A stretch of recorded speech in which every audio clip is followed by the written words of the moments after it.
Keith Blondin, number 13th on the Rejuvenation Olympics. Now, I believe you're a long-time listener of this podcast, or at least the most frequently commenter.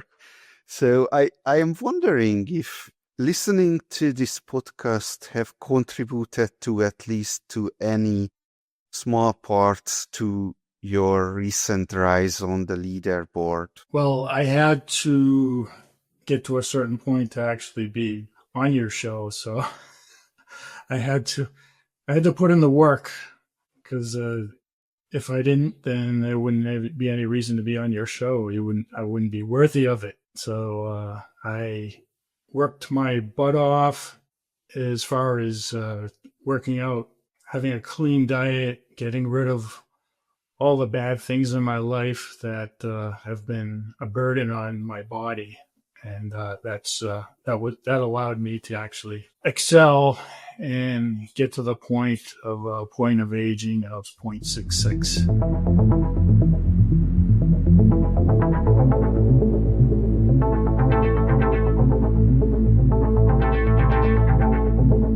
So you get your routines and everything to the right place just recently? Yes, I didn't really start this health journey until I hit 55.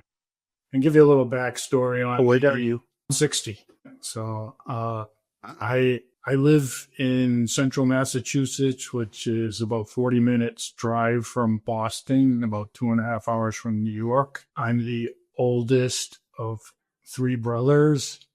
I was a daredevil when I was a kid. I used to do some crazy things. I fell out of a tree really high, cracked my skull open, and I actually went blind from that temporarily. My brain swelled up too much. And maybe that's why I did a lot of stupid things in my life and still do. So that's my excuse. Parents divorced when I was 8 years old.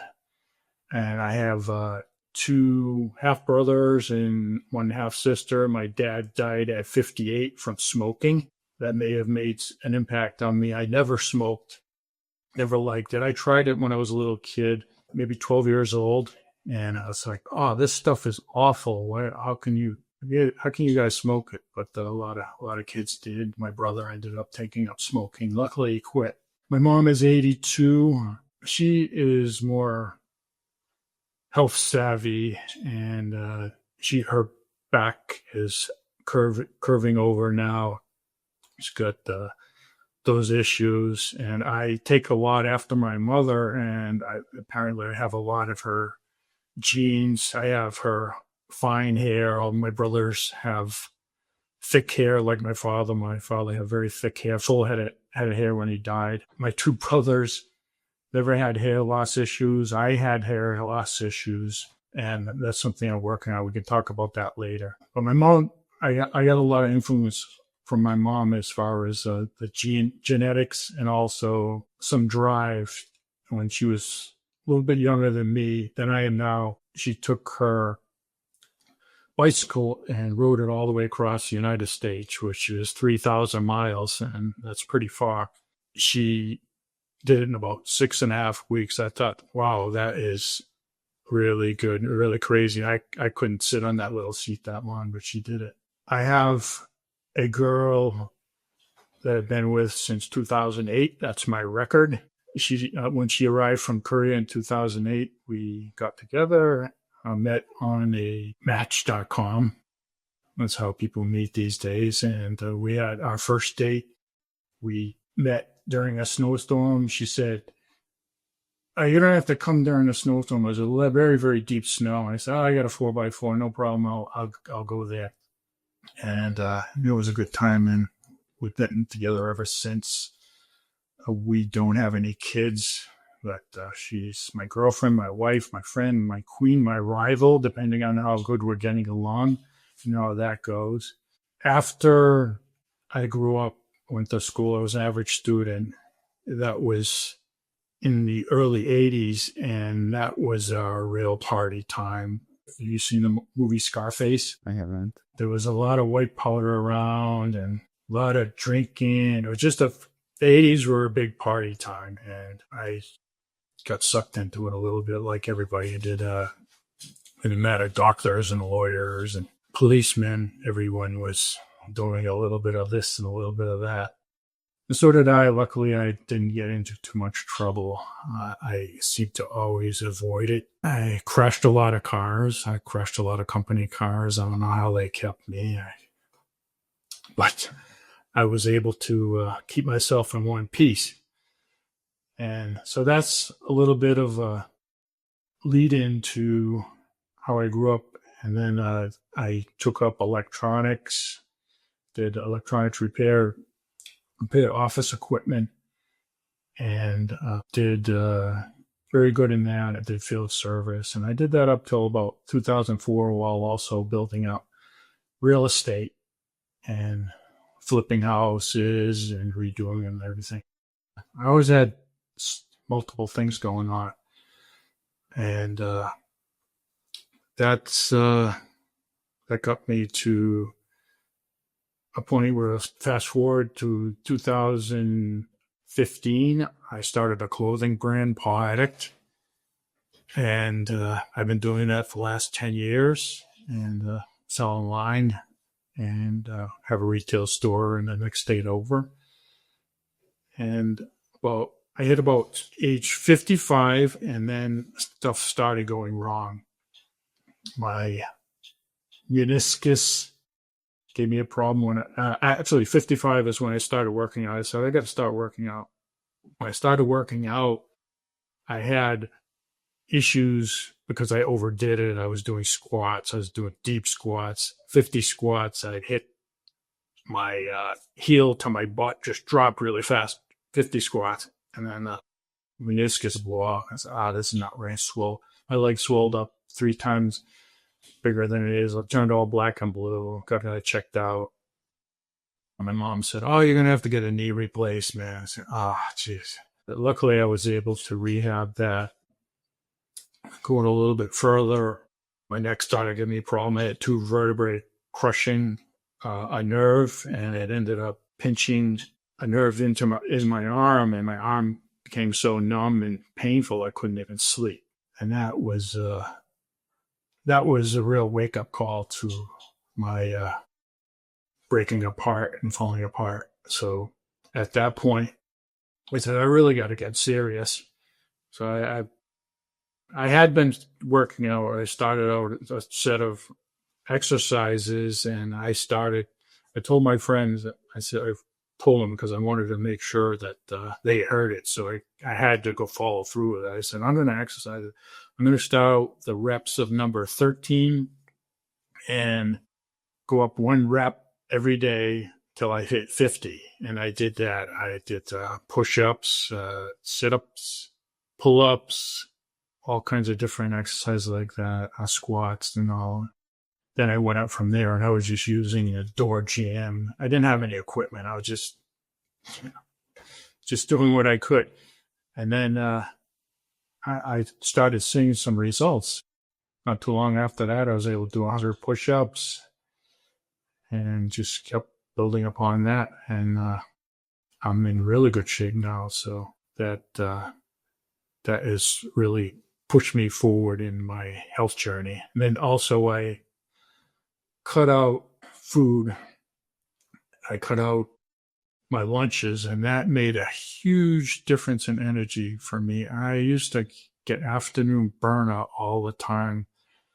Even back when I was doing field service, I'd eat lunch, grab a sandwich, and I would go sleep in my truck, take a nap.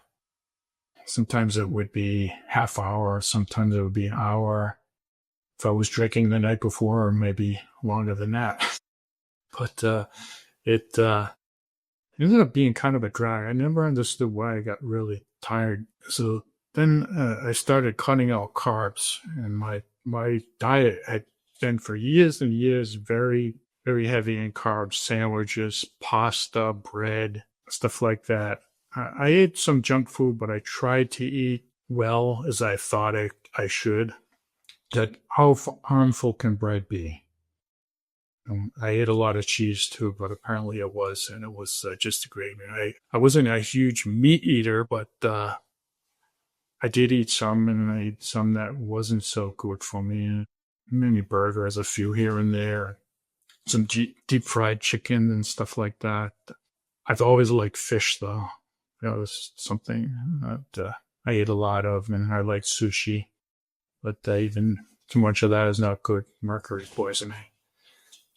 So that got me moving further into my diet portion of my health journey.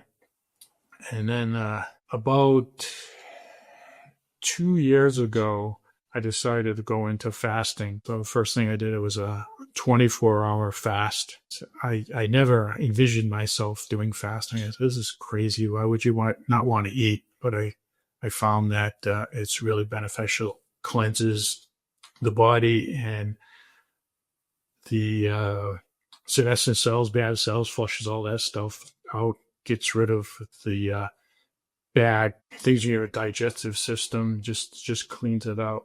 So I continued on with that. I did a 24-hour fast every week. And then we have a Buddhist teaching session in this house that my wife runs. She is kind of a facilitator for some Buddhism classes. And she'd been taking for a while, and she tends to be a little moody. And I noticed her mood gradually getting better and better. I wouldn't piss her off as easily. And she asked me, would you like to take this class? No, she kind of said, please take this class. She insisted on it. I said, all right, I want to find out what the hell they did to you.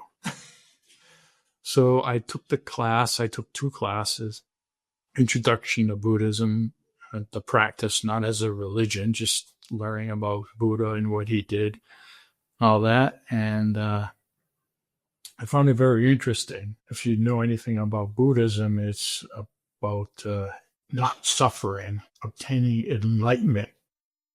Enlightenment is not having any suffering in your life, where we cause ourselves to suffer. So I think for some reason I have a natural tendency to not make myself suffer. I've always had this mindset where I would always look at things very positive. Even when things were negative, I was always look for the positive aspect of it. And I always noticed that other people would be very tripped off by the smallest things, and even some larger things, they would just go overboard and not really see that this is just eating away at them. And it doesn't have to be. Your average day is somebody's dream day. People don't realize how good they have it. Took that class as a very good eye-opener for me to learning about myself. There is one question that's regarding Buddhism, and generally, how do you engage with negative and positive experiences? And what Buddhism teaches is detachment. So did you ever think about this before? And what do you think about the detachment strategy? I do detach. I don't know if it's something from my upbringing. I just feel that there's just so much positivity in life that I don't have to attach myself to the negative. I can just be happy as one. I can be happy by myself. I don't need any I've taken stimulants like alcohol and just thrill seeking to just have fun, but I don't need anything. I don't have an addictive personality, although coffee, and I am addicted to coffee because I love coffee. I gotta have that. That's my one crush. But it's funny that you mentioned that. I do find myself getting detached, but I think that may have been a survival mechanism because of just not probably having enough love when I was growing up also, not having the love of a family, like a mother and father together. And my mom was working a lot. She did the best she could, but I always had this thing where I think I had a lot of need for love, and I just didn't get it. But I'm over that. But I still, what I do is I detach myself from the negative. I actually spent a lot of time thinking about this issue because at one point it became really relevant to my life. Just on the positive side, you know, it's not good to detach yourself from the positive experiences completely because, like, come on, that's what worth life make living. But it's also not a good idea to over engage with the positive experiences, as you said, like what did you say, alcohol, or you're just a rat who is keep pulling the lever to get more cocaine. Like, that's how you're over engaging. So on the positive side, you want kind of a moderate engagement. Now, on the negative side is the interesting one, because on the one hand, it seems like a good idea to completely detach from negative experiences. In fact, at one point I was wearing I called it a Conquer Your Inner Bitch bracelet. So whenever I started complaining, I'm Hungarian, and in Hungary there is a complaining epidemic, not like in the US. People are generally have a positive outlook in life. In Hungary, it's we are crying while having fun. Like, that's the attitude of the people here. So I wanted to get away from the complaining side of myself. So I put on a no complaint bracelet, and every time I got myself complaining, I put it on my other hand. And it went back and forth, and my goal was to get to 21 days of no complaining. It took me a year, but I got there. But what I wanted to say about the engagement with the negative stuff is that, you know, there was a time in my life when the mob was in front of the gates with pitchforks, metaphorically speaking. I was running, I created a privacy Bitcoin wallet, and on the one hand, people really liked what I was doing, but on the other hand, governments really did not like what I was doing. So I had to eventually think really deeply about these things and introduce some roadblocks, blacklisting, refusing people who are using our software. So, because you can't have North Korean hackers using your software. I mean, I believe money should be neutral, but on the other hand, I don't want to like go to jail and shit like that, right? So anyway, we introduced the blacklisting, and the mob appeared with pitchforks in front of my house, metaphorically, and getting death threats every day. Getting every day there was some new news website, something about talking shit about us. And you know, of course, when this attitude happens, you're thinking about detachment completely from the negatives. First of all, you shouldn't even really talk about that, because if you talk about that, then it's problematic for the not only the public is listening to you, also the governments who are coming after you and shutting down your bank accounts and your family's bank accounts and stuff like that.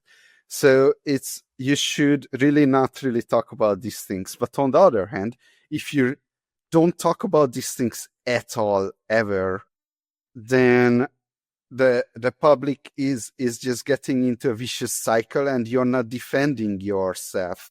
So you put I was in a really tough position that, okay, so am I engaging with negative or not engaging with negative? How should I even think about these things? And that's when I developed a philosophy that there are a couple of reasons why engage or when to engage with negative things in your life. And one and most important one is survival, right? If you engaging with this negative thing is facilitating your survival, then you probably should engage with it to an extent. Second is growth.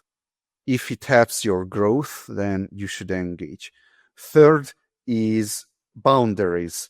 Sometimes you have to put down boundaries because people are gonna just chip away your privacy, your personal space, and that's not right either. There is ethics.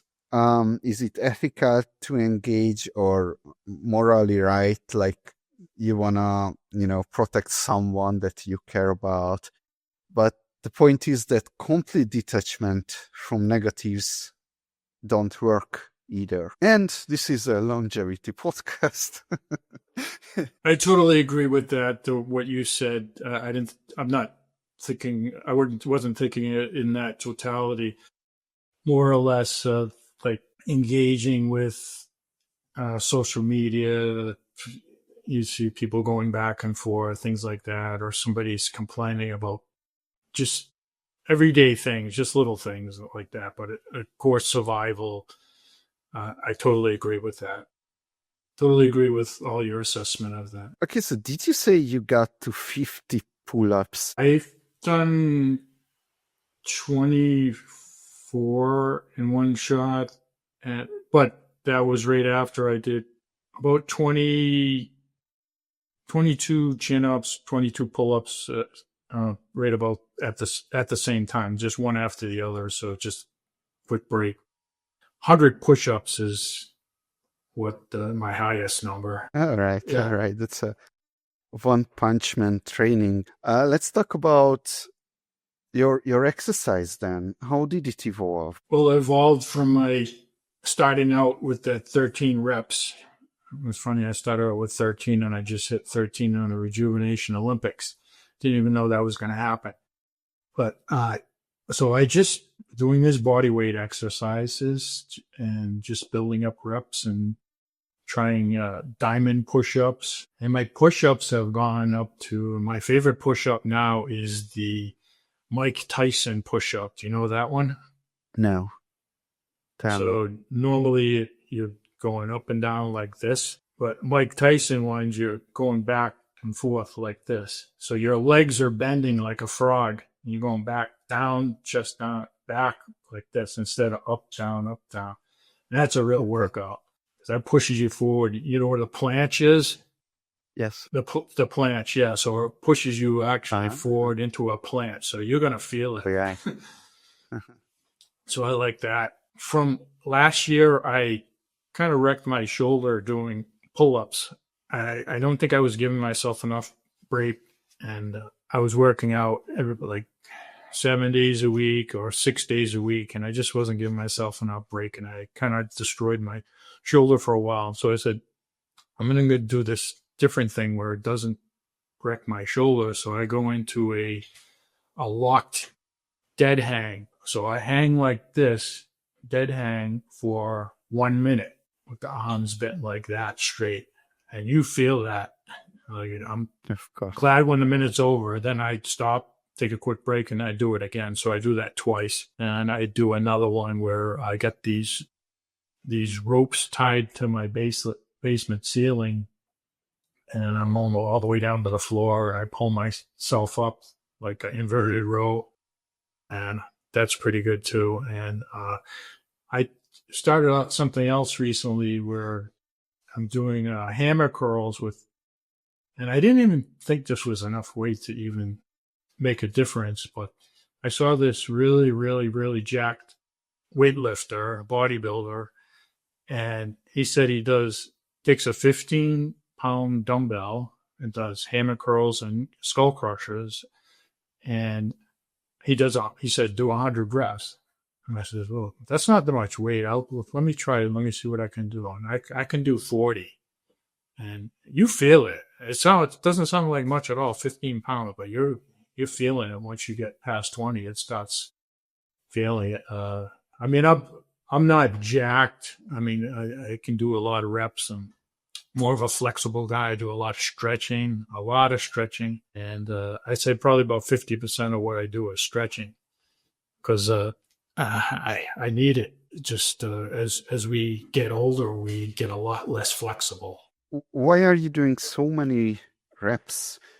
So many reps all the time. Like, yeah, so I do high reps, but I don't lift weight. So I like to get the breathing, the heavy breathing, and I like the endurance strength, not just jack, not like jack strength. So I can do a lot of reps. Another thing I've started doing lately is, and I think it's very good for the mind, is we go walking with our dog every day, really fast rabbit killing machine dog. We go for a walk in several trails around our area. And towards the end of the walk or middle of the walk, depending on where the way the trail layout is, I sprint. I could be up hills, could be through the forest, over trees and rocks and stuff like that. And I really work my lungs, and it really feels good. And it's something I really, really enjoy doing. And it's not like being on a exercise bike, a machine, some stair climb, or being in a gym or anything. So I don't do anything in a gym. I don't have any equipment out there. A pull-up bar, 15-pound dumbbell, and an inversion table. And my inversion table is my baby. I love that thing. And that's actually what got me into really going deep into longevity. I'll tell you a little story. So when I was getting that problem with my neck, I went into the doctor, and he said, your neck is worn out after looking at my x-rays. And I was like, how come my neck be worn out? It's like I done a lot of head banging to heavy metal and all that. Last concert I saw was Rammstein. It was a couple years ago, and it's like really loud. And that's probably one of my favorite. That head thing is really, really bad for your brain, actually. I read about that. I never hit the mosh pit, but I definitely did my fair share of rocking. My friend was saying, hey, I got a couple other friends that had neck issues. They went to a place that's actually the next town over from me. It's called the Westboro Spine Center. So they take these machines, they stretch your spine and pull the vertebrae apart. And he says it's like $3,000 and you get 10 sessions, but you got to go back periodically to get a refresher. I said, well, that sounds like something I can do myself. I can stretch myself. I mean, it's only my spine. What could go wrong? I said, I can figure out how to do this, and I'm going to do it every day. So I took myself and laid myself upside down on the inversion table. I took a rolled up towel, rolled it up like a rope, put it around the back of my neck, and pulled it to the front of my forehead, lay upside down on the inversion table, pulled as hard as I could for 15 minutes, like I was going to pull my freaking head off. I mean, and I was getting relief, and I was like pulling so hard. Like didn't know if I was going to hurt myself, but it felt so good pulling it. And after about 8 months, I was able to gradually, it got better and better and better. In 8 months, I was totally cured. And I stopped doing the pulling on my head after probably about a year. I said, that's enough, because I'm doing neck exercise, building up the muscle in the neck to hold the bones apart, plus taking bone supplements and all that. But maybe about 2 months into doing the inversion, I started noticing some hairs popping out of, like maybe an inch away from my hairline. And I lost a lot of hair, and I said, this is interesting. So I started researching it, and it showed that inversion helps with hair growth. It like just puts blood up into the scalp. So I said, wow, I need this. So I kept on doing it. And I was gradually getting more and more hair. And I think my hair loss stopped, but it wasn't going fast enough for me. But that started my real journey into looking into longevity. I said, oh, am I reversing my hair aging? Am I reversing aging of anything else? So I looked into the benefits of inversion. And it helps with spine decompression, for one thing. You don't think about it, but gravity is really, really heavy on us. If you think about it right now, you feel heavy, and you can really feel the gravity like pushing you down in your chair. And you don't think about that, but this is tolling on the body every day of our lives. That's why people shrink. Everybody's shrinking. The front spine is compressing, and that's why I use inversion to decompress it. So every day for 15 minutes, I decompress my spine and it pulls it apart. And I work the muscles, like all the core muscles, to hold these vertebrae apart. So build a strong core and build up bone density so these vertebrae don't get any smaller, because we're losing bone density as we get older.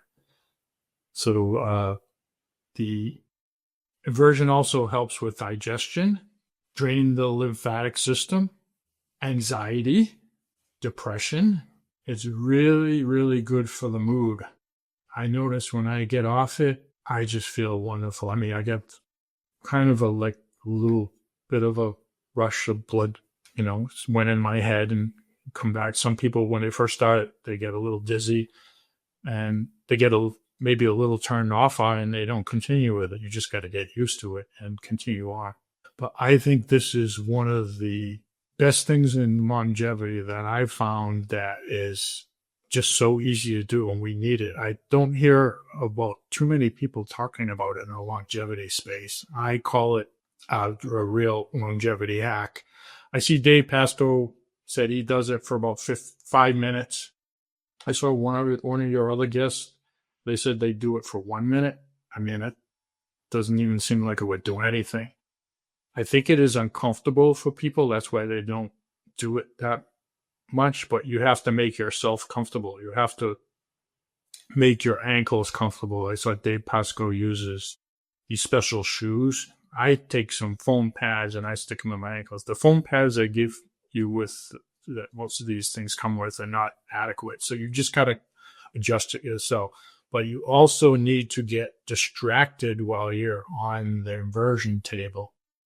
So if you're just laying there, you're thinking about, I'm not feeling so great, I'm upside down or anything like that. So I did quite a bit of time trying to meditate, and I would get to the point meditating upside down where I would almost fall asleep. Then I found out last year about scalp massage, deep scalp massage for helping with hair growth. And I knew massage was good for your hair growth, but I was doing it in the shower, wash my hair, just do this, but I was doing it the wrong way. And I saw this channel on YouTube called Hair Guard. I got to give them credit because they helped me out a lot with my hair growth. Hair Guard.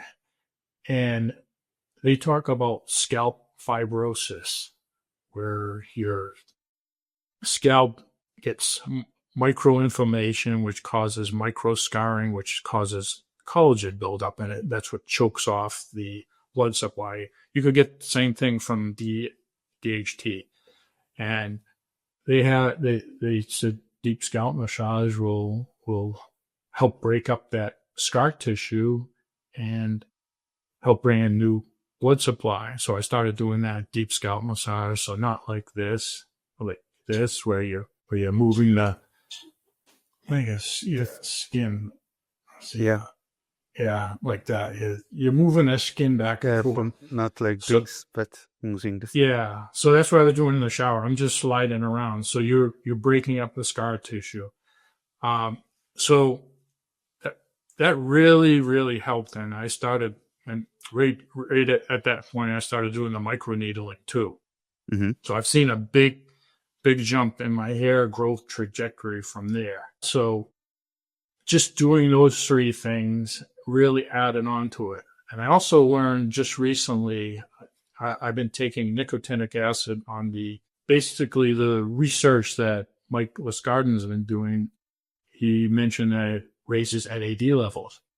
So I started taking that a couple months ago, and I noticed that really, really helps with blood flow so much. If you know about nicotinic acid, which is a pure form of niacin, it'll cause a face flush. You don't want the other kind that doesn't flush. You want the kind that flushes, get you all red. You could turn your whole body red. I started taking that because it also helps with blood flow. But I have a big scar like this big on my back that I got a skin graft on. It's very big. And when I flushed out, got all red, that spot on my back was not red where the scar is. So this is kind of shows you that blood does not flow into scar tissue. So you have micro scarring in your scalp, and that blood can't get in there. So that's what we're doing. We're massaging it to kind of break it up and get the blood flow in there. That's where my hair growth into my inversion, the benefit of inversion, all that goes into really helping out some things I really wanted to take care of. So I got to go more on the mindset of the inversion, where I feel so good when I get off of that. And I think that really sets me up for the rest of the day. I'm just feeling really, really good every day. It's probably a lot to do with my health protocol right now. But I was walking with the dogs with the forest yesterday, and I just feel really euphoric. And so I'm pushing to the level of euphoria every day. And I just think it's because my mind is clean and fresh, and all just good stuff going through my body, good food, clean exercise, clean thoughts. And I just feel really good and healthy in a full spectrum. So that's the real benefit of inversion. Let's stay on the inversion for a little bit more. Let's hold this as our. I want to go into multiple directions from the inversion. So my first question is that I was really into the hand balancing arts back in the day for a while, and what that basically means is that most of the time you are spending in an inverted position and mostly in handstands, right?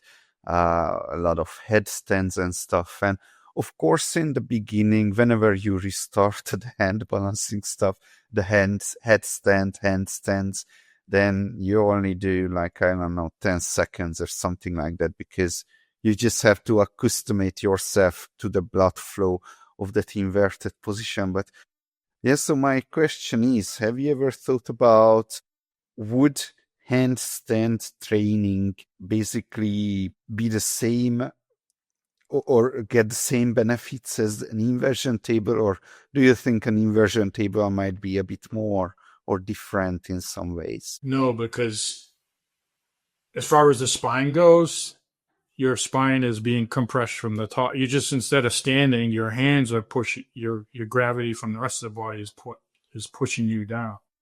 You're still being decompressed, where you're hanging by your feet. Your weight is pulling you apart. I see. So you're still being compressed in the hands. Although you're getting some of the other benefits, you're getting the lymphatic drainage, you're getting the probably the mood thing, and just fresh blood into the head. You're just losing one of the benefits. So Okay. I would like to try some of that stuff. I mean, it looks pretty cool. And push-ups and stuff like that. It's a lot of fun working on those things. Now let's move on to a little bit about hair growth, because I'm making a lot of improvements on that territory as well. I do also believe in the massage stuff, but I don't do that because spending 15 minutes every day on massaging your head is like a lot of time, like That's not something I do. Although once I was living in Thailand for a month, and just right under my base there was a place where they were selling shampoo. And I'm going in, okay, so what is this shampoo service that you're doing? Well, it turns out it's like a 15 minutes head massage with shampoo. I'm like, the best thing ever, So, but of course, shampoo every day is not that great, but you could have get them to not do the shampoo. So anyway, if you're living in Thailand, then that's how you keep your hair on. If you're not, then for the rest of us, you can do the massage, or you said the microneedling stuff. Now, Yes. I was microneedling. The thing is that when my hair is long like this, microneedling is not. I'm not sure it's worthy for me to do, because it's like a lot of hair to go through. The needles are puncturing the hair. Yeah, How exactly. long are the needles? Like 1.5 is probably the best one. Do you know offhand? I don't know, but I did choose it strategically, so I assume it's the optimal one. Was it painful? Well, depends on how hard you're pushing, right? Mine really hurts, so I don't know if that makes a difference. I can hear the crunching. I don't know if it's my skull, just maybe I have sensitive skull with nerve endings, but the thing is brutal. It's like a torture device to me. And you're not getting used to it. I'm more looking at the result, so I'm just pushing myself through the pain. It's like anything, working out or anything. It's just... How often do you do that? Every other week. Some people I heard do it weekly, but I think... You mean once? Every other week once? Yeah, so not this week, but next week, just okay. Alternate weeks. Yeah. So middle of the month and then the first of the month. Okay, I was doing like twice a week or something like that. I mean, I think you have to let it heal. I was doing every day. That's why I realized I have to let it heal. You may have been causing more damage and your hair falling out. Possible. But you're young too. What are you about? 30-ish? You're 30? 33. 33. Yeah. So I would say your chances of getting hair back are a lot better than someone my age. It's really hard for someone my age. So, because your hair has been dormant for a lot shorter time. Although you're probably losing hair a little bit earlier than I did. I started noticing it in my late 30s, and it really, really kicked in once I got into my 40s, and then got really light. But we have these little dormant hairs that are still there. We want to revive them and wake them up so they start growing. And if you still have those little micro hairs there, you can wake them up. We may not be able to see them, but if they're there, that's what we want to do. We just want to wake up the miniaturized hair. So where it looks like there is not hair, there's probably still hair there. So that's what I'm doing. My hairline is expanding and it's filling in where I had lost it. So, around 5 years ago, so I had a company, and one of the creative marketing person created a superhero graphics drawings out of me.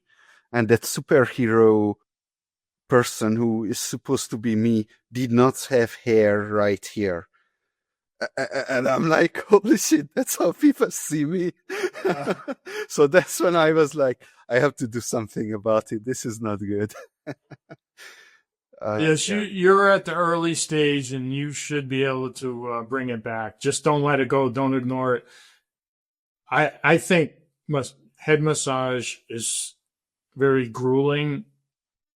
I found it's easier doing it upside down, though. So when you're upside down, You don't have to do it on an inversion table, but I highly recommend getting an inversion table for all the other things. It'll just make you feel better and just overall be more healthier for you. But you can put your head over the end of a bed where you're upside down, and your arms will be upside down, and you won't have to hold the weight of your arms up. So you're going to get the benefit of blood flow to the head because your head is lower, and your arms are lighter because they're being supported, either just being pushed down, and you're like this. Yeah. It's something you could do, and if you force yourself to like if you were to do inversion for 15 minutes a day and you have nothing else to do at that time, then that's the way I look at it. I said, what else am I going to do? I'm just hanging here. I might as well do something productive. So I massage my hip. Multifaceted exercise. Yeah.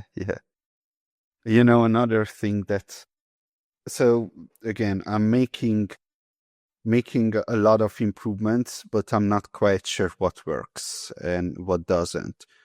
I stopped the microneedling stuff because it's a pain in the ass. I'm only microneedle now when I cut my hair down. Actually, that's when I see the improvements. If I cut my hair down like completely with a machine, that's when I can see the difference. But one thing that I'm doing, and it's really, I don't know if it works. Of course, it's a red, yeah. So red light and infrared light therapy. And it's great because I'm working on my computer. I put it on every day and then just keep working and take it off. Sure. It's just a biohack, you know. I hope this works because I can do this till the rest of my life. But of course, other things that I'm doing is minoxidil. I heard you're doing that and didn't really like it, did you? I would have liked it after work. It didn't work. I started using it when I turned 40, and I used it up till about 56, I think is when I quit it because it really wasn't doing anything. It may have slowed down the loss. I don't know. I have no idea, but still continued to lose the hair. I heard peppermint oil actually does better anyway, and rosemary oil. So what I did is I mixed up my little bit of peppermint oil with a carrier. I forget what jojoba oil, and I put it in my head at night when I go to sleep. It was so oily I couldn't use it during the day. But I was just getting all over my pillow, and it was just kind of messy. I don't think that was really doing anything anyway. The thing is, if I have scar tissue and I have to break it up with a massage, it's really like not even doing anything. And minoxidil doesn't really work for a lot of people. I don't know if it's doing anything for you, but it's just one of those things that a company can make a lot of money on it, and it's a pipe dream. And people are just buying these products. They're buying so many products that are not even doing anything. Who knows if the red light therapies work? My wife has this face red light thing, and I just stick it on top of my head like this, hold it up like that. And I did it for a while. I said, I'm not even going to do it anymore because I don't think it's doing anything. So I'm just doing all mechanical things now. So the massage upside down and the micro roller, and it's really working. My hair growth is going like this. So if you can just gain maybe 3 hairs a day, or in the course of a year, you're going to gain 1,000 hairs. So you'll really be noticing that. I don't know how many hairs I'm down. I don't know how many hairs I've gained, but I've gained a lot. Probably won't get it all back, but if I'm almost there, that's good. And if I'm not losing any more, that's good also. So hopefully you can figure out your situation and get all your growth back. Because it's like I have hair that grows now. Hair grows in places I don't want. I got this one hair that grows on the end of my nose, and I have to keep pulling it out, and it always comes back. It's like in the wrong place. It's like they're migrating somewhere. Minoxidil did not really work for me. That's what I started with, and I was doing it for 1 year, and I didn't notice any improvement. So again, like when I'm saying I'm noticing improvements, I'm taking pictures and I'm verifying. So I'm not just giving you some anecdotes in that sense. So I didn't notice any improvement. But then I was reading that, hey, maybe if you're microneedling the minoxidil, that's going to make it work. I don't know if that'll work. Maybe it will, but who knows? It could be the microneedling that's doing all the work and the minoxidil not. Could be. Yeah, could be. So, okay, minoxidil, microneedling, plus this thingy together worked. So I was starting to see improvements. And again, like from the three things, I'm not exactly sure which one was the real deal. But I throw in some finasteride to it, so now I'm I'm absolutely not sure what is working. Nevertheless, I just wanted to note that in Prospera, there are some gene therapies being sold, and Brian Johnson went there doing his follistatin gene therapy. But some friends of mine started in the exact same laboratory, GARM. From some friends of mine started to sell another gene therapy. What they are doing is that, well, that gene therapy can be done in multiple places, but they are also doing it only for your hair. So they are like giving you 100 injections in your scalp, and apparently that does the same thing that minoxidil does, just modifying your genes and permanent, something like that. So anyway, if someone is like really didn't lose all their hair yet, but wanna give a try for a final solution, then look up Prospera GARM Clinic and gene therapy for hair loss. I heard that finasteride does not work on hair that's already been lost. It's only for preventing the loss, so it will not regrow hair, is what I have heard. Like they suggest also, like if you get a hair transplant and you go to Turkey and get a hair transplant, they said start yourself on finasteride so you don't lose the hairs that have been transplanted. That's another thing. People that get hair transplants, you transplant them in a bad garden with all compacted soil, you're going to eventually lose the transplanted hairs also. So that's why I really like doing the scalp massage and the other things I'm doing, because I'm so far beyond that. I'm not young like you. I've went past the point of no return. So I have to do some really hard work to get my hair back. So I'm really like going crazy on just really getting blood flow in there. So I'm taking the nicotinic acid as my latest thing, and I think that is helping. And I'm mainly doing it for the NAD, but it's the blood flow. It's such an amazing blood flow, a vasodilator for me that this was like a really good find for me. I have a condition called Raynaud syndrome. Okay, Raynaud syndrome is where your fingers, when it's cold, they turn white and you lose all feeling in them.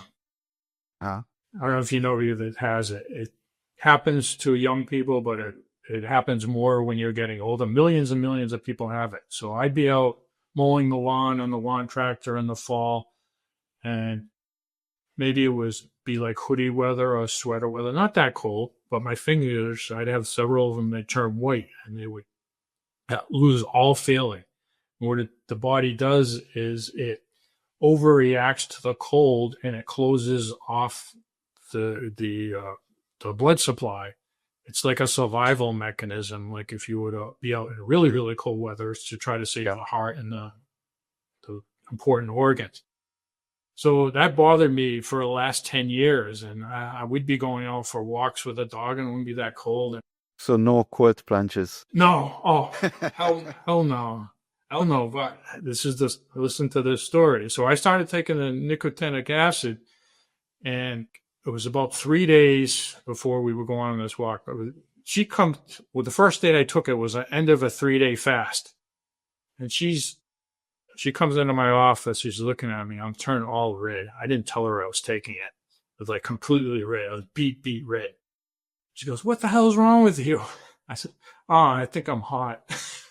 I didn't tell her. I didn't want to scare her. So how hot are you? Don't worry about it. I'll be all right. You sure? I said, "Yeah, don't worry." So like 3 days later, and then after we go for a walk, after I took it in the morning. After my fast was over, I would take it with food, and it'd be fine. It doesn't, you don't flush out as much, and it also goes away as you take it long. So we're going for a walk with my dog, and I forgot my gloves in the car, or at home. I forget. So I'm walking. I have my hands outside. I say, if my hands get cold, I'll just stick them in my pockets. So it was pretty cold out. And I noticed my hand not reacting to the cold. I go, this is interesting. I started getting excited. So we're continuing on the walk, with a long walk through the forest, and I kept looking at my hands, and I started getting more and more excited. I didn't tell her what was going on. I just kept staring at my hand. I go, aha. Light bulb went off in my head. I get home. She had a meeting or something, so I didn't have to show her what I was doing. Get a big bowl of water, throw some ice in it, throw my hand in it. I stuck my hand in there for like 10, 15 minutes.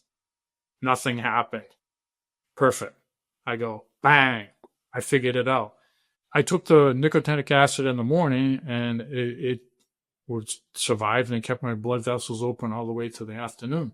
And I told my doctor about my Raiders, and he wasn't any help. And I was looking online. Nobody said anything about it. They said, "Oh, you take ginger, or wear some gloves, or move to a warm climate." I'm like, what the heck? Move? I gotta move because of this thing? It's like, this is bullshit. And then I started really doing some deep search, and I found some people in some comments on Raiders. And on Reddit, some people said, this nicotinic acid, the niacin, take that, that'll work. So I guess it's a private repair for this issue. And I just, I thought it was amazing. It was a really, really good find. And another thing, you've been taking these epigenetic true diagnostic tests for the pace of aging. You did that test, right? You know those little things you just stab yourself to get some blood out? I wasn't able to get enough blood out of my fingers, so they give you 2 in the kit, so I guess it's like little needle jabs in, comes out, it reads your action. You don't see the needle after that. So I get daily. Do you do some stuff before? Yeah, bang out some push-ups or something, drink some water, I drink coffee. Some hot water, you wash your hand with hot water and stuff like that. Yeah. I mean, but I think... And still not? Because my hands were dead, apparently. And I was like a corpse walking around. So before, I had to jab it twice. I couldn't get enough blood on the squeeze in my hand. Then I have to go to the sewing box and grab a couple sewing needles and jab in my hand, squeezing it. It's like my finger, I'm gaffing the hell out of it and just trying to get enough blood. I finally get enough blood, but it's a really lot of work. It takes me probably 5-10 minutes, because the card is quite big and you have to soak it through. So the last test it had been 24 hours since I had took the last nicotinic acid. I get up in the morning, okay, I'm going to send my latest pace of aging test in. So I take the thing. A lot of blood came out. A lot of blood. Okay. And I was wow. I really, really needed this stuff. This stuff is so amazing. So it was I gotta thank Mike Larsgarden for that. I was doing it for another reason, taking it for raising NAD, which is also good. Instead of NMN, I take this. I used to take NMN, and till the FDA controversy happened in the U.S. And the stuff is pretty expensive, and you don't know what the purity is going to be. You got to take a lot of it.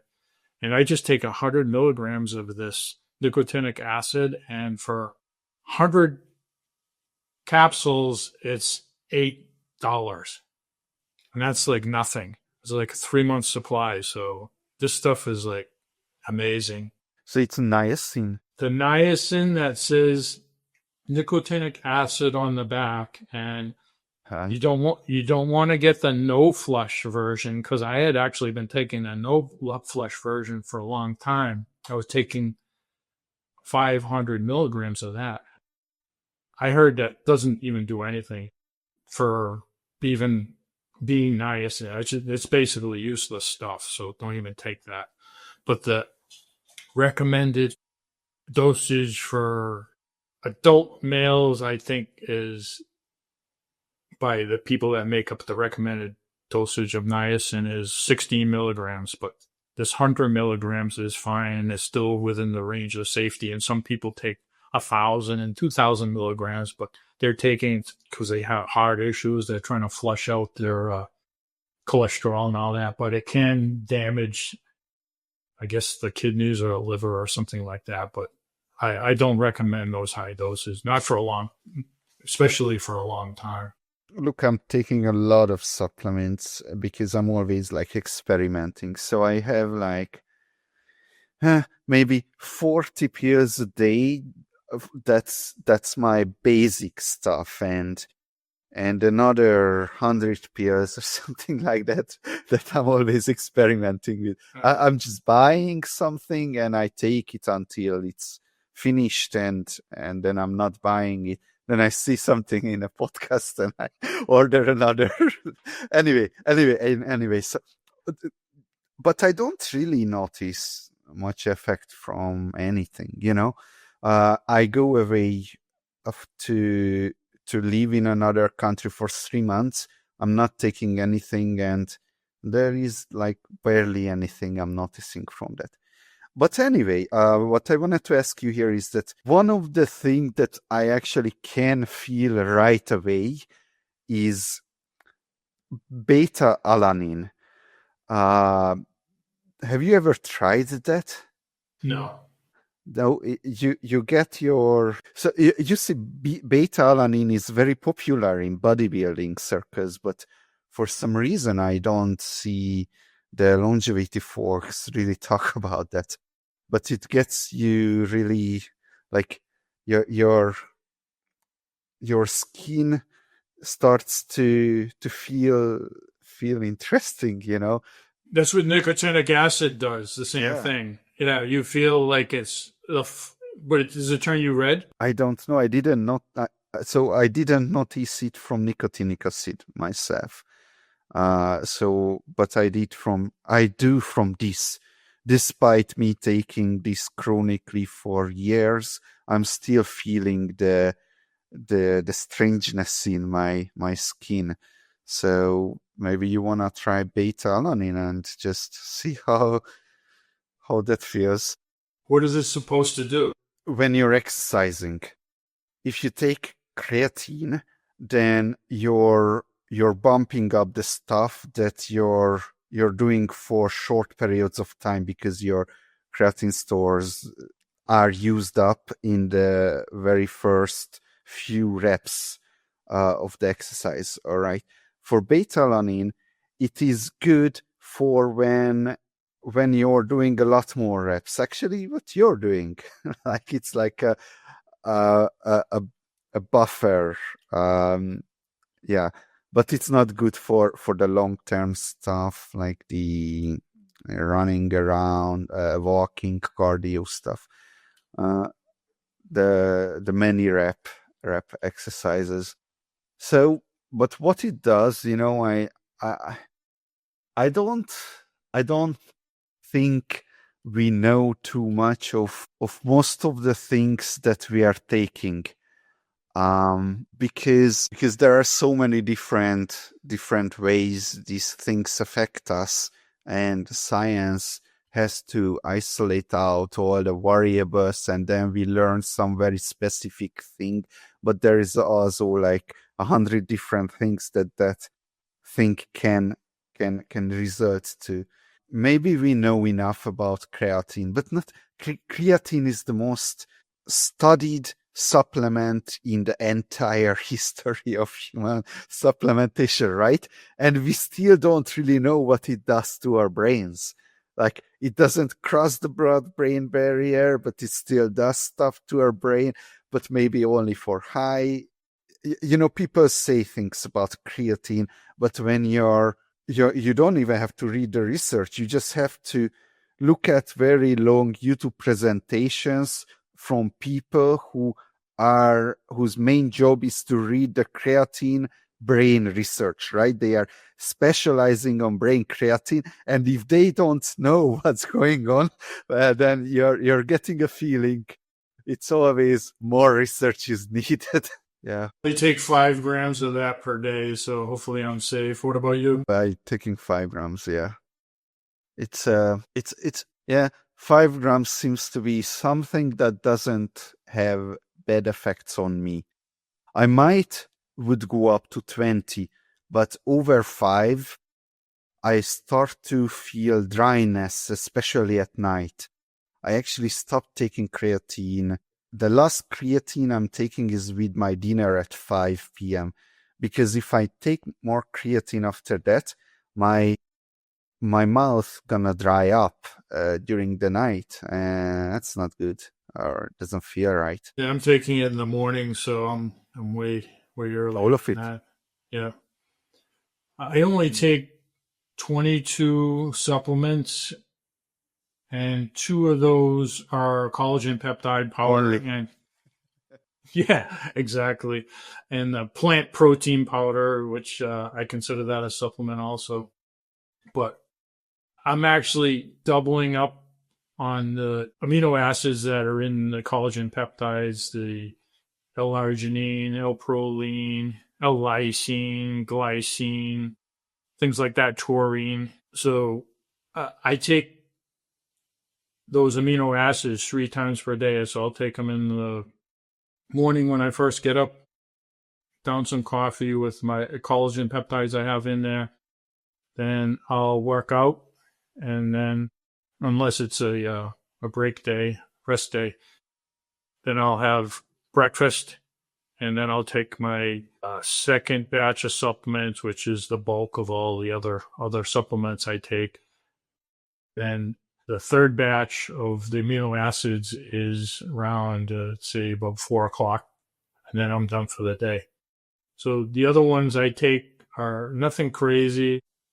The D3K2 or K2-3D, whichever way they put it, CoQ10, fish oils, just all basic stuff. Vitamin C, I'm taking a lot of vitamin C. I'm actually up to 6 grams of that per day now, on the advisement of just some research on how it helps the circulatory system. I have some plaque in my heart. I checked the calcium score on it. I have a score of 69, which is about average for my age, but I think that's from years of abuse and all. So I don't think it has anything to do with what I'm doing now. So I'm keeping the arteries and stuff clean, but cholesterol numbers have been high. So I have cut back on eggs. I'm only to 1 egg a day now, and I used to love butter, so I cut back on that. No more butter, no more milk. And the only thing dairy is maybe a little bit of Greek yogurt in my smoothie, and that's it. So that was a kind of a wake-up call for me when my cholesterol numbers have been high, and I thought, I'm eating some extra eggs, but that's not going to be really big deal for me. But my doctor said, hey, why don't you take a calcium score test, scan your heart for buildup. I said, sure, sign me up. So I did it, and I was surprised that I had some. And I wasn't totally surprised. I figured it might be something. So I'm working on really keeping my system clean. I don't know if that has anything to do with my Raynaud's, where my, the blood vessels got clogged up or closed up. I don't know if that has anything to do with it. It could be, but it didn't happen to me when I was younger. So I think that is a good test for somebody if you want to find out what kind of damage you've done to yourself. Although it only measures calcified plaque, it doesn't measure soft clack. There's other tests for that. In the U.S., you got to pay money for those. I think the soft clack test is like $1,500. Insurance doesn't cover that, oddly enough. And insurance doesn't cover the calcium test, but that's only $150, so that's pretty affordable for everyone. So I think I'm good on that. People can even have a 0 calcium score and still have a heart attack because they got soft plaque. That's a dangerous plaque. That's a plaque that goes into your brain, causes a stroke and all that. So I think I'm clean on that. I'm not quite gonna go take that test right now, but I'm gonna keep my diet really clean, and I'm gonna take the calcium test again, and hopefully I won't raise it anymore. But people can actually have calcium scores in the thousands and still be functional. So, but it's better to have no plaque at all. So I think at your young age, you are so lucky to have all this information available to you. When I was 30, none of this stuff was around. It was like we had to like just find about it in a newspaper or go grab a book somewhere, and those things were so outdated. Now the information changes so quickly. We can learn right away at the click of a hand. If I want to like learn about something, I just click and look at it on the phone, and I find out about it. And watch a YouTube. If I have an ailment, I just watch YouTubes about it. Okay, this is how you fix it. I want to fix my car, or this is what I want to fix. I find a YouTube on it. So you're so lucky. And I think that just people back from my generation, they were still blind to the knowledge that we have now, and they aged a lot quicker. You look at some of the people from back in the 70s that were my age, they didn't look like I do now. My father was looking pretty rough when he was 58. I mean, granted, he smoked, but geez, you are so lucky. I'm even luckier in that point of view because I have been on the right track since the dawn of the internet. Well, not the dawn, but on the 2010s, I found the right people to follow, the skeptical ones who are not into the bullshit. But on the other hand, knowing is one thing and doing is a completely different one. So, Right. although I'm getting better at that, slowly but surely. Oh yeah, one thing. Be careful with the mega dosing of vitamin C. You know, actually, vitamin C is a Hungarian discovery, and we kind of have a huge vitamin C lobby here, or a huge bias to push everyone to megadose and to do a lot of vitamin C. But I know someone very close to me who turned orange and got some problem either with his kidney or with his liver. I'm not sure.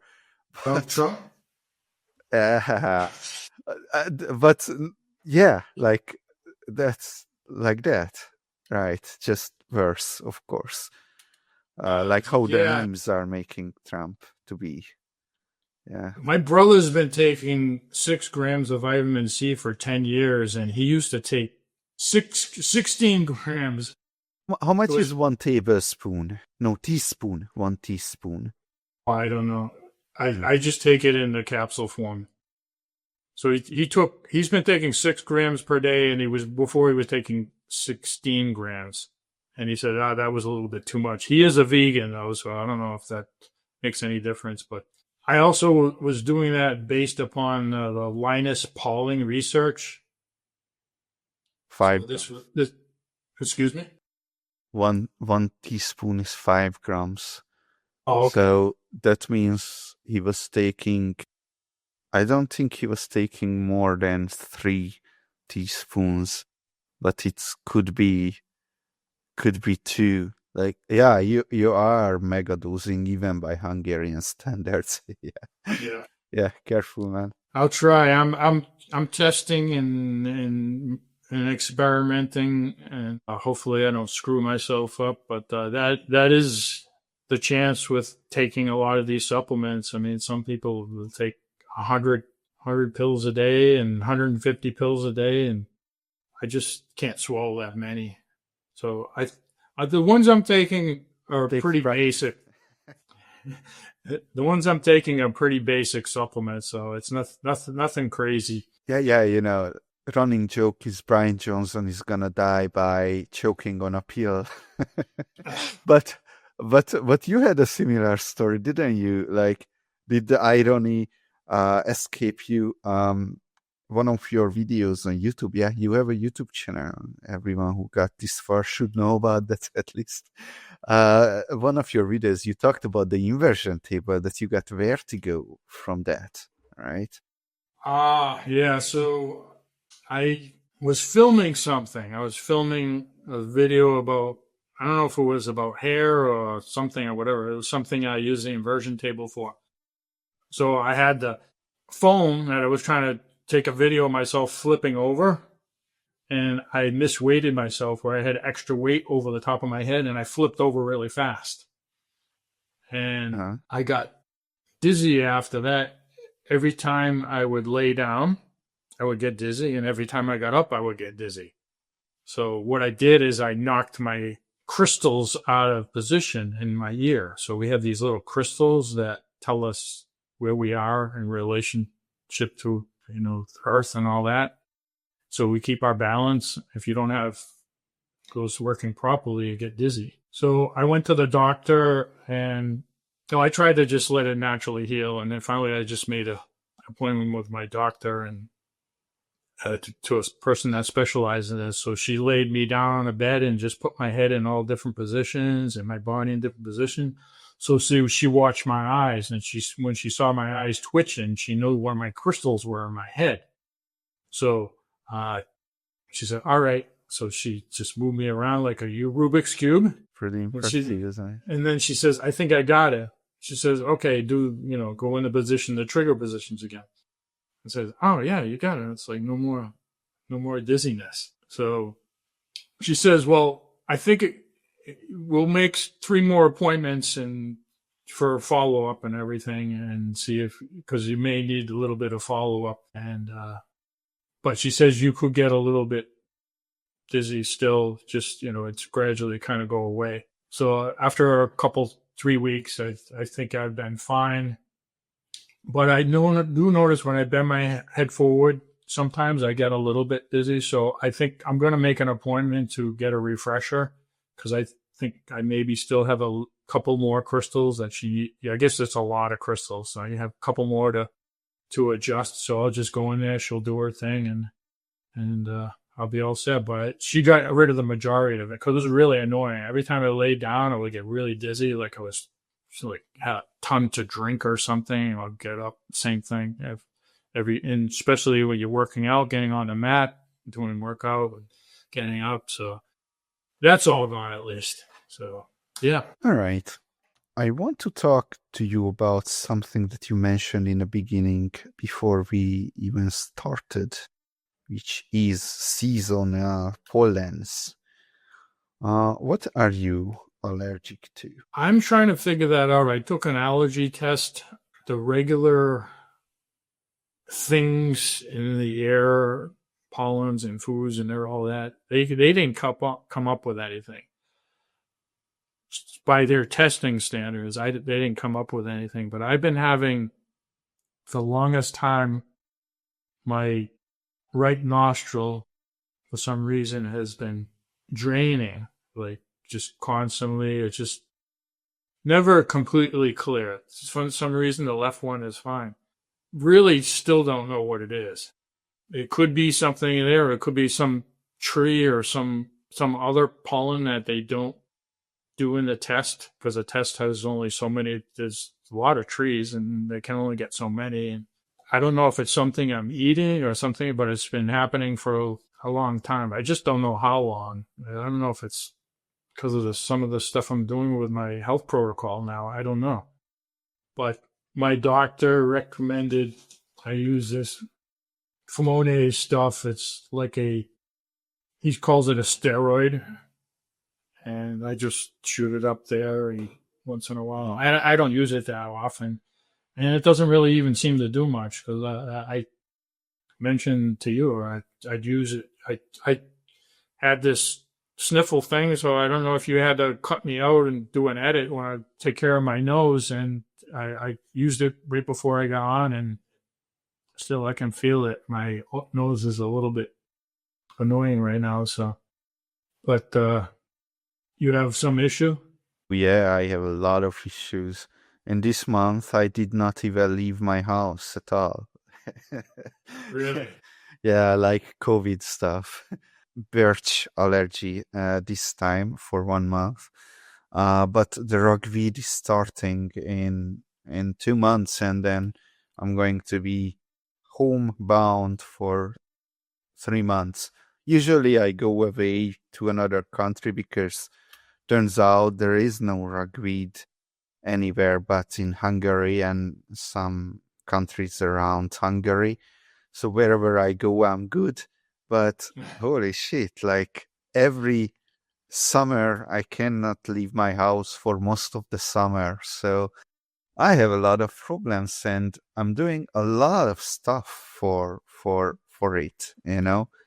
Um, like if you have the problems with the nose, um, one of the things that I'm doing regularly is some people netipod do some water through his nose. Now I brought one that is an electronic netipod that's pushing water in on one nostril and sucking the water out in the other. So it's like the water goes through and you change and then the other direction. So that's really cool. Does it work? Oh, it works. I think it's not as good as the manual ones, but it's much more comfortable because you're not doing anything. You're just and wait. But the manual one somehow rinses it a bit more longer, and maybe that's the trick there. What else? Oh yeah, antihistamines. Like I'm on antihistamine or summer. It's called Lordestein that I'm doing here. The antihistamines, the new generations are non-drowsy ones, so you're not getting side effects, or at least I'm not noticing it, but one more pill to my pill box, you know. I was experimenting with some stuff like megadosing vitamin B2. Didn't do anything, unfortunately, but there was a theory that could fix entire pollen allergy if you do that. It didn't. The only thing that sounds like it would fix it would be a seasonal traveler. That's it. But yeah, that's the only thing. You know, it wasn't this bad. Then I moved to Taiwan and I lived in Asia for like 10 years and then I came back and from that time on I'm terrible. I'm terrible. So when I was younger it wasn't this bad. Yeah, when you get old, our stuff starts increasing, so be prepared. Also It gets worse. Also, there is some interesting stuff that I just noticed is that there are cross allergies for food. So, for example, I've been testing out which food can I eat and which I cannot. So, when I was young, I was eating a lot of cherries. There was cherry season and then a pile of cherries and you eat while you're watching TV or something. And I never really paid attention to my body too much, but I know sometimes my it wasn't good. I wasn't I wasn't I wasn't not able to breathe, but it was itchy. My digestive system was itchy. It was uncomfortable. So I figured out cherries, apples. Now I finally know why I don't like apples, you know, because I got these cross allergies with either birch or rugweed, almonds, you know, couple of things like that. So yeah, allergies are pretty bad, you know. Yeah, I think there's got to be something that I got to hunt down and figure out what it is. It could be something I'm eating. I'm eating the almonds. I'm eating. I don't eat too many cherries, but it is becoming cherry season now, so I'll be eating some. Yeah, I gotta figure it out. But it's odd that it's only that one nostril. I got all checked out. They said everything up there looks good. They can't figure it out. Are you? How do you sleep? Like, do you sleep that nostril being on the? Yeah. Are you a side sleeper or not? All first, both sides and flat back. So, and if you're sleeping in a way that the nostril that is always wrong is up, then doesn't that clear out for the morning? Now that you mention it, most of the time, preferable side is this side, and this is the side I'm having the problem on. So I sleep on this side the most. So that may have something to do with it. But I had all the plumbing checked in my sinuses, and they said everything looks good. I don't know if it has anything to do with mechanical. It just seems like that valve won't shut off. It's just like a spigot that's just open and just keeps trickling out a little bit. It's like a slow leak. It's just annoying. That's all. Especially if you're on video and you're trying to do a video, you got to stop. Or if I'm talking to you, I got to be conscious of it. Your videos are well put together. Like, you're delivering the content without much fluff, and they're also short. So when you're talking about the vertigo stuff, like, you explained vertigo, right? You explained what to do, and then done. Like, I'm trying my best to just keep a real positive attitude and learn about myself. And I think we're really coming into some really amazing knowledge about the human body, and it's an exciting time to be in. And I'm actually looking forward to the future and getting better. And it was a wake-up call when I started falling apart, and it was getting depressing. But knowing that I can turn things around and live a lot longer and live a lot healthier and not have to go through the suffering. So that's like the enlightenment in mind and in body, just making everything not suffer, and also helping other people along the way. And having a YouTube channel and sharing this makes me a little more accountable. So I can't bullshit people. I have to follow through and give good information and not just make things up. I just have to go forward the best I can and try to help people, which I really, really like doing. I've always liked to help people. She's always saying, "Oh, why are you always helping them out?" Because my friends are always calling me whenever they have something wrong with this, that, or the other thing, especially house things or whatever, because I can basically fix anything just because I learned how to do it. Machinery, cars, I can swap engines, I can rebuild anything in a house from foundation up to the roof. I can do everything. So my friends call me. So that's what I'm doing now in body. So I'm trying to help some of my friends that are aging. I'm giving them advice, but I find a lot of them don't even understand what I'm doing. If I talk to them, tell them it's like the Rejuvenation Olympics, they just, they don't really get it. So we're our own little group here, and hopefully it catches on even more, because being in, say, for instance, in the Longevity World Cup, which I am training for now. Yeah. Good. We're all getting better, and the competition is a good thing because it's making us all healthier. It's a really good competition, and everybody wins because we're all getting better. So I'm really interested in this World Cup. So I have to get some issues taken care of with this cholesterol, and I'm getting some testing done on my hormones. Tomorrow I had an appointment to meet with my doctor, going through my hormone issues and And yeah, it's my immunity. So my, call that the Symphony Age. Symphony Age. Yeah. That's where, yeah, Symphony Age, where it shows that little spider web thing. My hormones and my immunity is pushed out of the circle, and it happened. I had two tests that came out for some reason. So I got the full test in the beginning, and then the second test only showed telomeres and pace, but they didn't show the Symphony Age. And I had a problem on my third test where I tried to log in the information with a barcode and all, and they said, this kit has already been used. I said, what are you talking about? I'm just trying to use it now. So I think there was some issues with the company, and they fixed the test. But anyway, they gave me a free Symphony Age with this they made the barcode. You ordered the first True Health.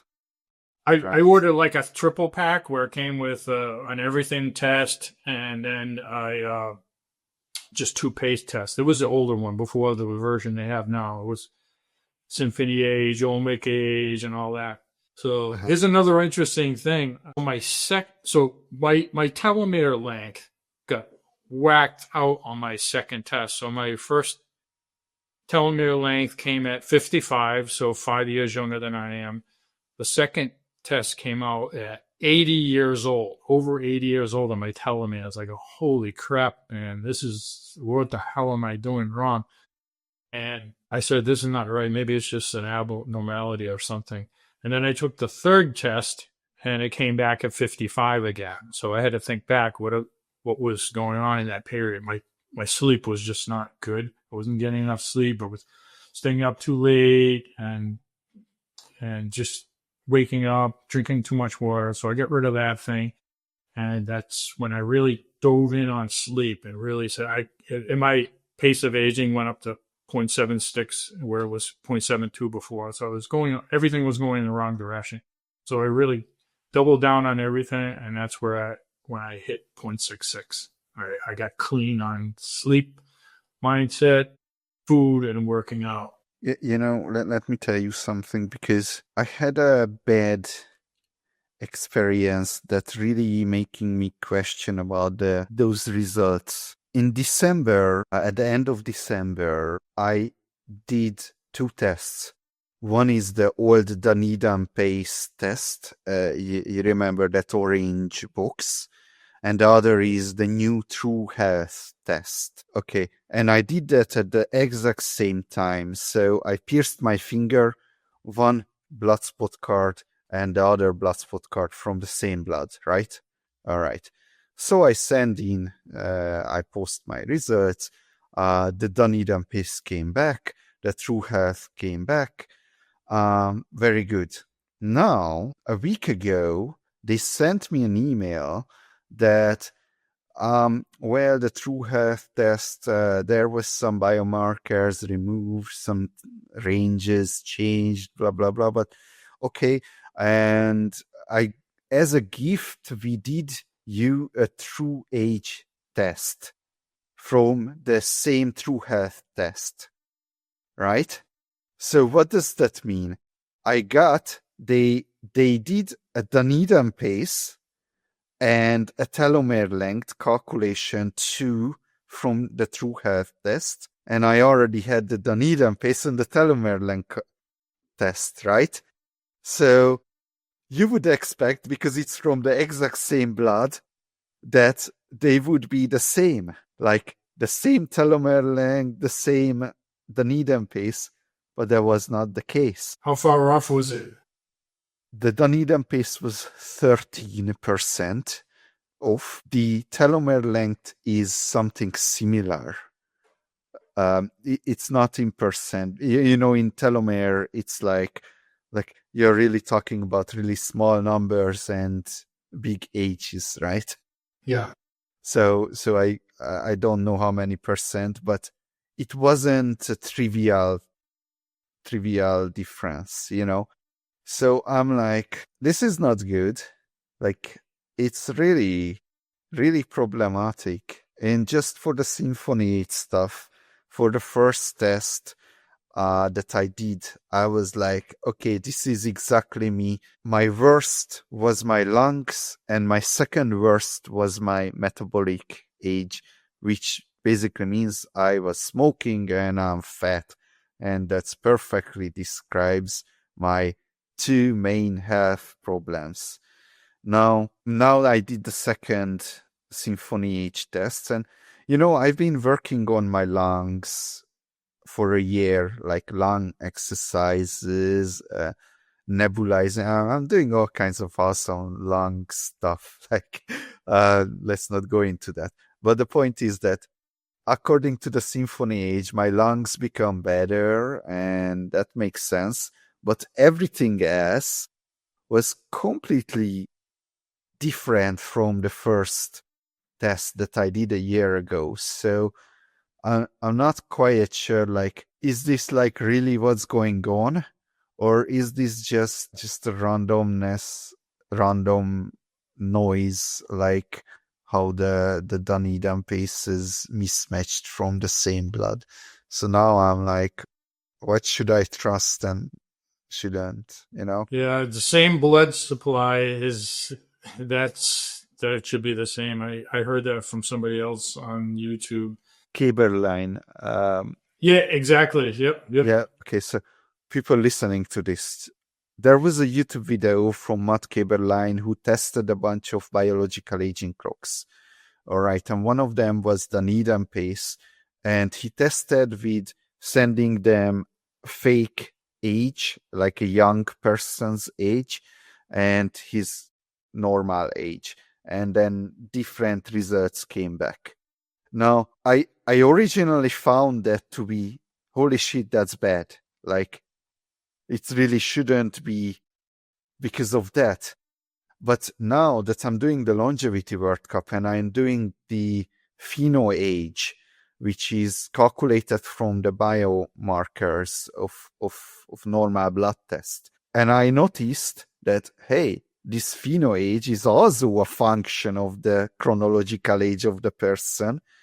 And then my brain started thinking about, like, okay, so is this a scam, or there is a reason why the chronological age is an input into the pheno age function? And it just occurred to me that of course, there is a reason why chronological age goes into that. It's because, the chronological age accounts for the undiscovered variables. You know what I mean?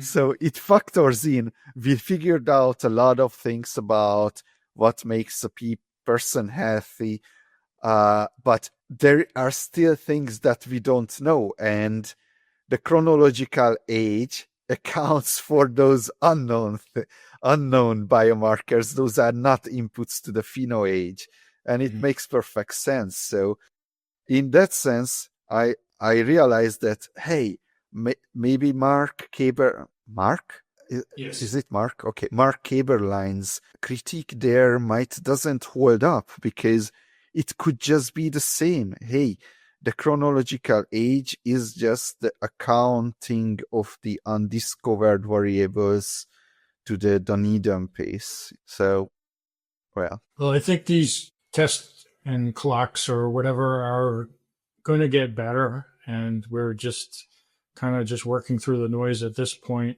I'm just working on my health and make myself best possible. So if the tests come out the way they are, then I'll just deal with it. But I'm not too thrilled about the same blood test and the same test coming out. It's so much of a difference. So who knows how many of these people are actually making a difference. But I know I made a big change for the better in my protocol.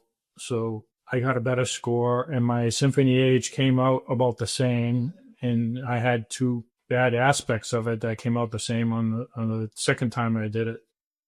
And I noticed True Diagnostics is actually getting better with the return time. The last time I took a test, I got it back completed in 3 weeks. So that's good. Before, it used to be over 2 months, and even worse if you're in Europe, I imagine. It's 2 months for me, 3 months Yeah. still. So on to the World Cup pheno It's a age. revolution. Let's just make sure it's a revolution.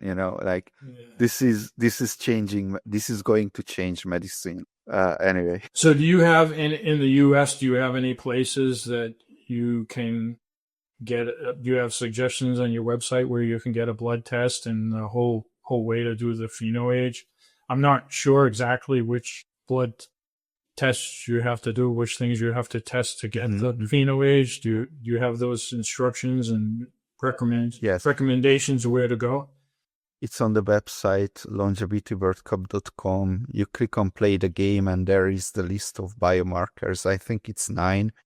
Now, I don't have a recommendation on the US. I got some really bad experience from some people who are not into the longevity space, who tried to do, and they got horror stories of how they been handled by the medical industry in the US. They were trying to send him away. They signed him up for a test and lied to him about that. Yeah, he's going to get these biomarkers and ended up not getting it, or ended up in a bureaucratic limbo. One sent him to this local bureaucrat sent him back to the other local bureaucrat. So now they had to. So I don't know what's going on there, but it seems normal people are not able to get it on. Yeah, this is something that Mike Lustgarten tests regularly, so I just probably could just check on his YouTube for. I think he recommends Ulta Labs and. Just have to go in. Do you have any? What do they usually charge you for those tests for the items that you need? I don't know. It depends on really so much. In better times you can get it for free. If you're in a country, a citizen of a country that offers it. Like there was a 17-year-old boy from Germany who sent in the results, and I'm like, well, why did you do blood tests in 17 years old? And he's like, oh yeah, they are giving me for free every half a year, so why not? Yeah, depends on so much. I did in Panama. I don't know how much I paid. Yeah, but I did it in Panama. It was a piece of cake. It was good. You want to go in fasted too? How long do you wait before? You want to go in fasted. So if you want to be really good in the Longevity World Cup, you want to be as fasted as you can be, but not dried out. So what I'm thinking about alkaline phosphatase. You get bad alkaline phosphatase results if you're dry, but I'm thinking about also glucose, and the more fasted you are, the better your glucose is, right? So up to a point, of course, there are some cups, but 24 hours is probably good, right? I think that's more than good. Yeah. 8 hours is the standard, just to say. That's just overnight. That's not even fasted, really. That's just overnight. Eating and then waking up. Yeah. Yeah. If you really want to go into the competition, here is a cheat that I can suggest. Buy a glucose monitor and you can test every day. You do I don't know, what's your longest fast? Don't fast, just do a 3 days.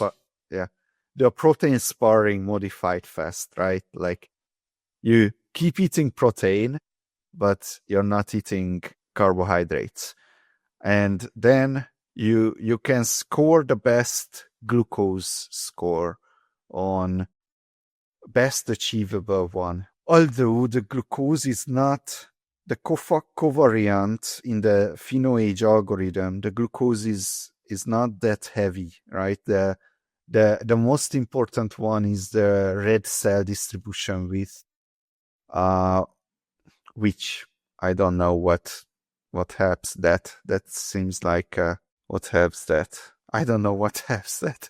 That seems like a really hard thing to move, but that's the most important one to get right. Yeah. Okay, contrarian question time. What's one thing that you strongly believe to be the case, but very few people agree with you on? Well, just about everything we've been talking about reversing aging and slowing aging. I believe it because I'm doing it and I see other people doing it also. And also regrowing hair, late stage regrowing hair. If I'm doing it, then I think anybody can do it. With my particular situation, if we have the vellus hairs, the little tiny hairs, if we have them, we can revive them. So the earlier, the better. And I think you can do it. But I think massaging, if the things that you're doing are not working, then I would go with regular microneedling and the scalp massage and also inversion. If it's important to you, then you will get your hair back. It just takes commitment. Just make it so it's not a burden on yourself. What I'm doing right now, it's very easy. So I'm doing the inversion for other reasons and just working in the scalp massage and then just torturing myself with microneedling every other week. So that's it. That's my contrarian. Can you mention and introduce your YouTube channel? Yeah. Is it backwards? That's what it is. I'm on YouTube and I have a Instagram link on there. I don't really do much on Instagram, but I will link anything else, anything future I have in there. So you can catch me on there. Posted a half naked picture just today, I believe. You kind of have the same body type as Brian Johnson, you know? Oh, it looked like a Brian Johnson picture? Yeah. Maybe. That wasn't intentional. But yeah, just showing my progress. So that picture actually that was done yesterday. So it wasn't anything. It was just in my living room against my mustard colored wall. Yeah. I see. All right. So finally, what's your place in the marketplace? So one theory says that the largest value you can provide to people is the one that they are willing to pay money for. So my question to you is, why should people pay money to you? Or in other words, please pitch your business. Where can they get the paw t-shirts? So Paw Addict is pawaddict.com and I'm on Amazon too, with free shipping on everything except Europe, of course, but free shipping in the US. And I am looking into doing some training in the future for people into longevity that want to work on habits. There's things that you can't really connect with on YouTube and you just need help with really nailing down your habits. I want to do some instruction on that. Consultation, yeah. Maybe make a digital course. I'm actually working on a digital course right now, but I want to do something different. I just don't want to do something that everybody else is doing, and just kind of compiling all the stuff I'm doing into an easy to follow format that you can just go through, and I'll change and update it. So it's something you go back in a year or two, but it's actually something I'm building. Well, getting prominent in the Rejuvenation Olympics and the Longevity World Cup did work for multiple people before, so I think the competition is going to get a lot tougher now. I think I'm not going to be able to hold my position at 13 if I just sit there, because it's getting tighter and people are moving into the 0.5s. I saw one girl even moved into the 0.38. So I gotta move, or I'm gonna get knocked down the chain. I'm above Dave Pasco right now, even though I got the same low score as him, 0.66, about the same as Julia Gibson Clark. Mm-hmm. Yeah, but not the longevity World Cup. The Rejuvenation Olympics have changed because now there being younger is an advantage, but in the longevity World Cup, being older is going to be the advantage, because the more years can you reduce, the older you are, right? Yes. So not I will do it. Yeah. I promise I will do it. Anyway, thank you very much for coming, and have a good day. Thank you. Good day. I feel blessed for being on here. Thank you very much.